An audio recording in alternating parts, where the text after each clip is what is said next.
Hello, it's Colin Richards again on the same dog walk in the same forest. And I say another thing to talk about. It's Colin Richards at artsofmars.com or artsofmars.com, www. We've got a lot going on at the moment, so I'm outpouring all my ideas to everybody. Why not? I mean, it's got to do something. Yeah, so I was thinking about an exercise in German, an Übung, that we were doing yesterday, and it happens quite often when people are training that because it's an exercise, there's no real, what we call, no real spirit in it. Yeah, what? I'm on the video. Hi. So there's no real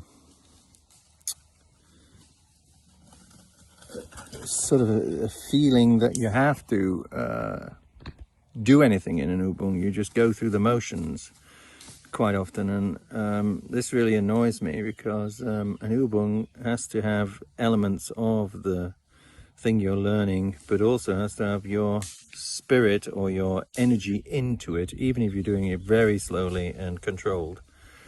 You always have to have the right energy to do an exercise.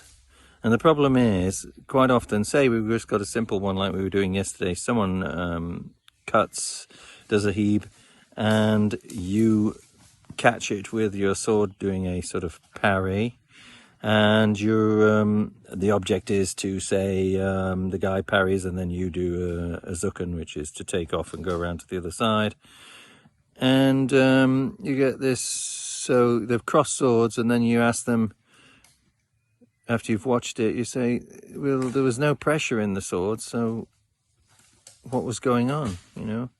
He's trying to kill you with a cut, you're blocking it, and the pressure stops. It's just like two people holding sticks out, or swords, or whatever you want to call them. And there's no pressure in the sword from the attacker, there's no pressure in the sword from the defender. They're going through the motions, and you just think, well, what's the point? You know, it's just awful. So in my club, I'm very strict about having pressure in the blade when you cross blades. And I suppose everybody has the same sort of recommendation. I'm not trying to be different. But it is annoying, and for an instructor, you have to really clamp down on it, and quickly, because it soon becomes just into a sword swinging fest with no sort of end.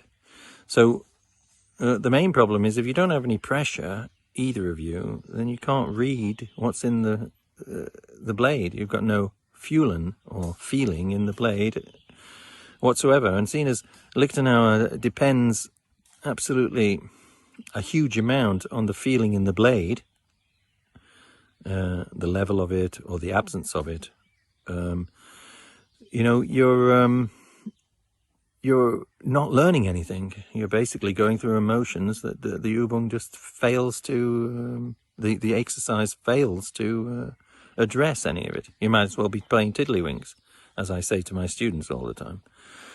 So you have to have pressure in the blade. That means you're putting your spirit into the actual exercise in order to get anything out. And so we're very, very conscious of the fact that we have to, when we do such a exercise, that we have pressure in the blade. I'm going to do a video shortly on the whole thing about pressure in the blade. But this is one aspect of it that really gets my goat, is that we end up losing, I mean, in a year you probably lose hours of training because both participants don't know that there's a reason why there's pressure in the blade after you've cut, because you have to read what's there. And unless you've made an absatz and you've pushed their blade out of the contact with yours and you've got an opening, it's absolutely in Liechtenauer vital that you can read what their pressure is, because then you're going to lead to strong versus weak, or hard versus soft, whichever way you want to put it. And from hard versus soft, you're going to go and exploit the position. So it's just another thing that really sort of needs to be addressed in our training. And we've addressed it for years, but still people, and you've probably got the same problems, still people go through the exercise as if it's some sort of, you know, sequence that just needs to be done, which then, of course, is, without pressure in the blade, is pretty useless. You're just going through the motions, and you might as well do something else, as far as I'm concerned. But anyway, that's a long video about that. I'm going to do another video about all the different aspects of pressure in the blade, such as direction, strength, positions of the swords, positions of the people, up versus down, down versus up, and so on and so forth. Anyway, thank you very much. I'll talk to you again.